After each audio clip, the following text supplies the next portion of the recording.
Charlotte Carter, and I'm from Fort Worth, and I'm part of the Open Door Church. Troy Brewer is our pastor. I've been going there for nearly 3 years. The Lord has just been continuously doing one work after another in my life. Yes. You know, and some seasons have been extremely great, and then there's been some other seasons that have been just super hard, and trying to overcome and trying to figure out how God works and how God talks and how He speaks to us and how the Holy Spirit moves. It's been, you know, my life really was a disaster zone. I mean, I really came out of a war zone. I was living in a bondage of homosexuality for 25 years when the Lord delivered me. I had just gone and gotten married in California, of all places. And then I got back, and the Lord started working with me, and He was already pretty much doing a work in me, but I just yet hadn't put it all together. And I was reading every book I could. But even your Christian books were misleading in some regards. Because some were saying yes, and others were saying no. And I was being just tossed around like to and fro, you know, back and forth. And then one day I cried out to the Lord. I was just exhausted and from the toiling. I was exhausted from toiling. And I just finally cried out to the Lord one morning. And as soon as I cried out, Lord, I felt that demonic spirit fall. It just fluttered off of me. Wow. I literally felt it leave me. And then I started awakening spiritually to realize this was a spiritual battle. I didn't even know what that really meant. And I haven't, you know, I hadn't truly been completely awake. I'm still awakening on so many levels. But God is gentle, and He's kind, and He's long-suffering, He's patient. You know, He's not condemning. I've had to contend with a lot of condemnation just because I obviously opened the door for my shame and guilt. And I've had to allow the Lord to walk me through those sorrows, you know. And so I feel like, you know, I've gotten to a point now where I can just finally forgive myself. Thank you, Jesus. Hallelujah. And know that, you know, God works when we're the weakest is where God works. It's not when we're at our strongest point. And so last week when you guys prayed over me, I was in a weak place. I was in a really weak place. My boss took my salary away from me after 4 years of being with this company. June 1st. He took my salary away from me and really had no reason to do it other than my sales were a little bit slacking. But whose sales weren't slacking from COVID, supply and demand issues, money problems of our economy? It wasn't Charlotte's problem. It was just a worldly problem that we're all contending with and facing with. But it felt like I was being consequented, you know. But my boss, you know, he was encouraging me. He's like, you know, I'm not your source. I'm not your source. I'm not your God. You have a God. And He wants to take the lid off of it. You know? That's a word. And so he said, you need to trust the Lord. And you need to have faith. And I didn't even realize I was struggling. But I was. It was just another part of my journey where the Lord was unveiling another part of myself with Him needing to learn how to trust Him. So last week I was really at a weak place when you guys intervened. Can we backtrack a little bit? Yeah. He's a good person. Their business was just struggling.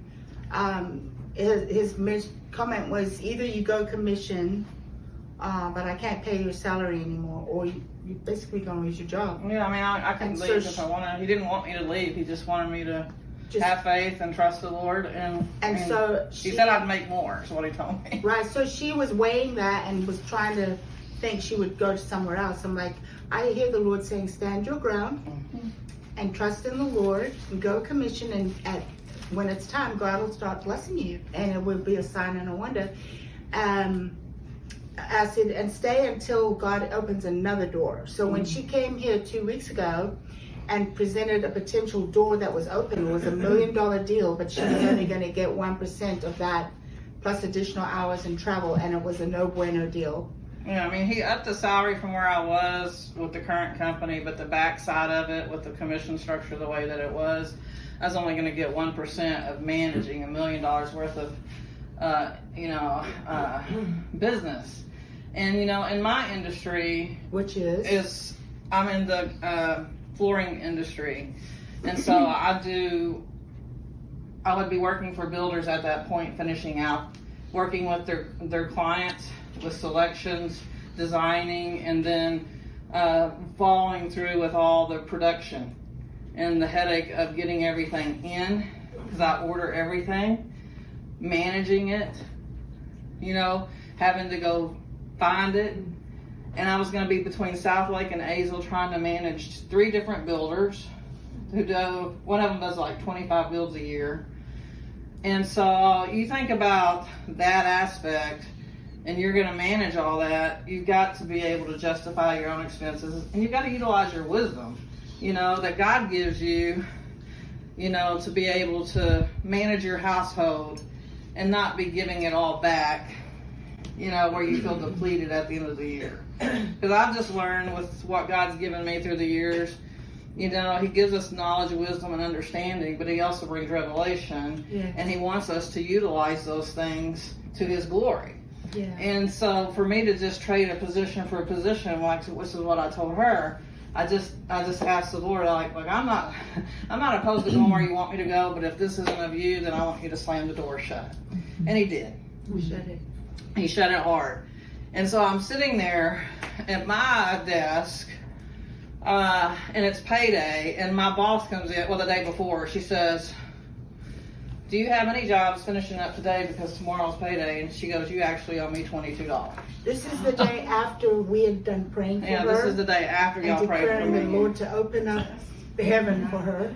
I had a couple jobs going, but they weren't finished or completed because I had to wait for materials. And I only get paid when the job is complete, out the door, costs have been weighed, and then my commission structure goes in play.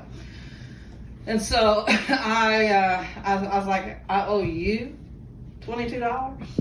I've sit here, I've worked, I've sweat, I've been running, and I'm gonna take home no paycheck for the first time since I was 15 years old. And then to think that I owed them money, and I'm working in a place of employment. And I was just like, I had a couple things going there. You can only imagine. I got bills. I got things just like everybody else does. I need to, I try to pay on time, but, it's gotten tougher. And I'm like, okay, Lord, you know my needs. So either you're closing this door also, and you're fixing to open another door, or I'm supposed to be here, and I'm supposed to do what everybody's been told me to do, which is to stand and also know your and worth. Believe and know my worth. That was a key word, know your worth. And so I went to there's an older woman she works with us. She's been there. She was there before I got there.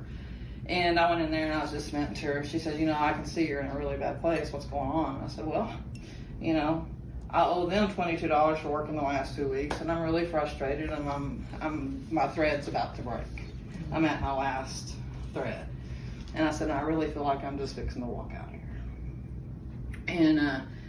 And so we just talked a little bit, and I said, I got a really bad attitude. I said, I'm sorry, that's not who I am.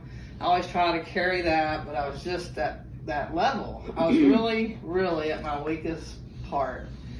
And I went into my office and I sat down and I prayed. And I said, Lord, I don't know.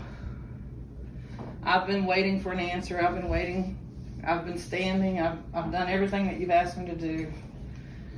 So if this isn't happening, then it's obviously because you're either closing this door, you're fixing to open up another opportunity, or this is where you want me and you want me to trust you.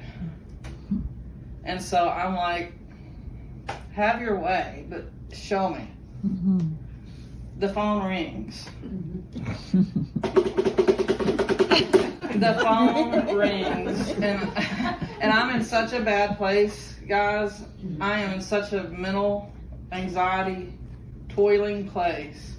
The guy calls and he goes, "Hey, I just saw this online. Do y'all have 7,000 square feet of this material?" I'm like, I looked at the phone, I was like, is this a joke? I really thought it was a joke. I thought the devil was just really having a heyday. You know, and I'm like, I can check on it and call you back in 10 minutes. He said, great. I said, okay. I hung up the phone, I made a phone call. Oh yeah, we've got that in stock. It'd take probably about 3 or 4 days to get it to you. And I said, okay. So I called him back and I said, it's actually available. It's not where I can get my hands on it today, but I can definitely get it for you within 3 to 5 days. I could have it to you. He goes, well, I live in Tyler or Flint. My house flooded. I need 7,000 feet. And he says, I really need to see the sample. Well, when he called and he asked me which product it was, guys, it was the most expensive wood we had in the store. It was $16 a square foot. Wow. $16. Well, let me just tell you a little bit prophetically number-wise. 16 represents the love of God. Oh. There you go. 16 is the love of God. There you go. Sweet 16. Wow. Thank you, Jesus. I went from a negative 22, and 22 is revelation or witness. So here I'm witnessing in the darkness, and the Lord's saying, no, you're going to reveal my glory. I'm bringing you to the other side of 22.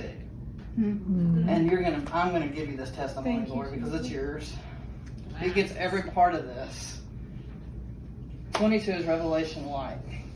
So I'm like, okay, all right. So I called him back. He said, I'd like to see the sample. He goes, I'm about an hour and a half away. He said, let me call you back. So I really didn't know. I was still contemplating at this point walking out the door. Because I'm just like, really?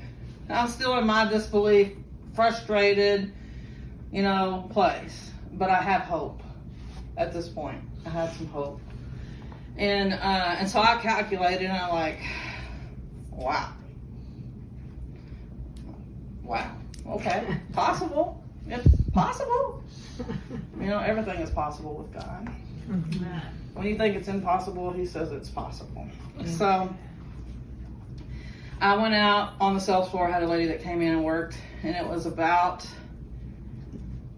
2 o'clock, and I was working with her on some tile, and I had therapy at 2:30. I was supposed to go to an appointment with my counselor, and via telephone this time.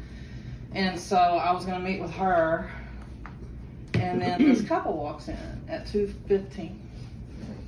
And I'm thinking, okay, Dana, come help me. The enemy is always going to try to rob, steal, kill, and destroy anything he can. First of all, he wants to plant a seed of negativity, which was what the negative 22 was all about. Literally. Wanting me to leave the job. Wanting me to be frustrated because this is where I've always ran out the door. Right. I have built with other people $10 million companies in marketing and lost my job after 10 years, after hard work. And every time I get to this plateau of things are good, I lose it all. And so my trust level has Really been so challenged. broken through the years. So I see this couple and I was like, he goes, yeah, I called earlier about some wood and I tuned in. I was like, oh, it's the couple. He goes, yeah, I came to see the sample. And I said, actually, I set it in my office so I could show it to you if you came in. So I went and got it, came back out, and he goes, no, I don't like it. And I'm like, okay. He says, what else do you have in this series? So I took him over to the rack, pulled out all the color tones that he was looking for, and they picked 2 that they liked. And so I went back and checked the price on the same. It was the same price for all the samples that he liked. I could manage the same number. And so I brought him into my office. I sat down. I typed all the contract up and gave him the information, and he just literally pulled out the credit card and said, here you go. It's more than what the credit card machine even accepts. Over $100,000. It was $114,898. Wow. So it's the biggest. It was the biggest sale of our company all year. That took care of that slacker. It was the biggest. Yeah. It was the biggest retail sale in the company's history.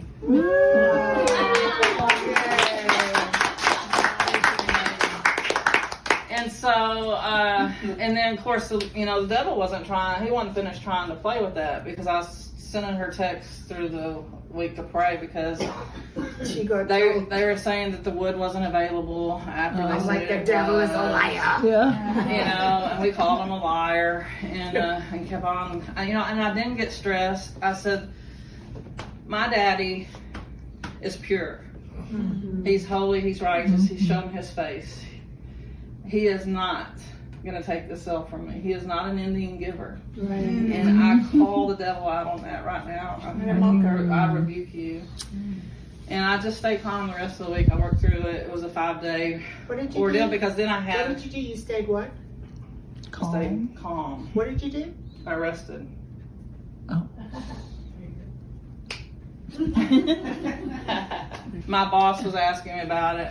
He came in and he goes, I really want you to know that God's got this. I said, Daryl, I'm not even worried about it. I said, I know that he's given me this cell. He's blessed my life. He knew where I was at. Folks, I was going to go home that day and put my house on the market, close up my life, and go wherever else the Lord led me. I was done. I was financially at my weakest part. I was ready to give up, and just not give up on God, but just give up the situation and say, Lord, I'm willing to go wherever it is. I'm willing to do. I've stood. It's been 3 months. I'm losing money. I'm not making anything. My paycheck's overall average.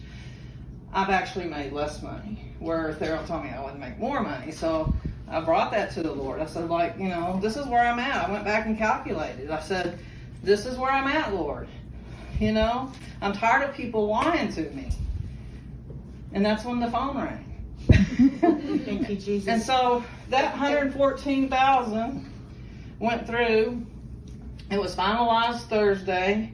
My owner drove the transitions on his way to Texarkana to the guy's house. But I'll tell you, this guy, I was like, who is this guy? I really thought he was an angel. But you also mentioned that the wood did come in. It did. The wood did come. They did have the wood reserved at a different third party. It's just that the computer couldn't see it. So it was there all along. It just hadn't been received by this other company. Where was it? Thursday. No, where was it? It was there. What? It was there all the time. What was it? Provision. What was it? Wood. There all the time. It was always there all the What time. was it? It was there all the time. What was it, ladies? It's there all the time. That's right. It was always there. And I knew that. I wanted to trust. I've had a problem with it. I admit it. And so I just laid it down. I said, I'm not gonna quit trusting you. I know what I've been told. I know what people have prayed. I'm just gonna keep going and keep standing. And so I had 2 more sales on Monday, and the spigot started opening. And so I went and measured several jobs. I got a new builder that came in, gave me a set of plans. I worked with her. She was actually going next door to shop. She stopped in. I got the opportunity to work with her. We made selections for the entire new spec home, and she sent me the plans the very next day, so I'm working on those. Hallelujah. I got another couple that came in. They're wanting to redo their whole floor because they've also had some water damage, and they want to put some tile in, plus some new wood. Today, before I left, I had a sale going today, but a glitch happened. It's not that the deal's over. It's just that we've got to rebundle, because the wood that they thought they were going to be able to get, we're not going to be able to get it. So another supply issue. However, they said they were willing to come in Friday and reselect either this Friday or next Friday, and we'll make something happen. So that's a promise. But before I left, I sold 3 more sales within 15 minutes. Before I came here today. I had my best month in sales of 18 years as of this month. I've sold $148,000. I'm taking home $20,000, and God bless America.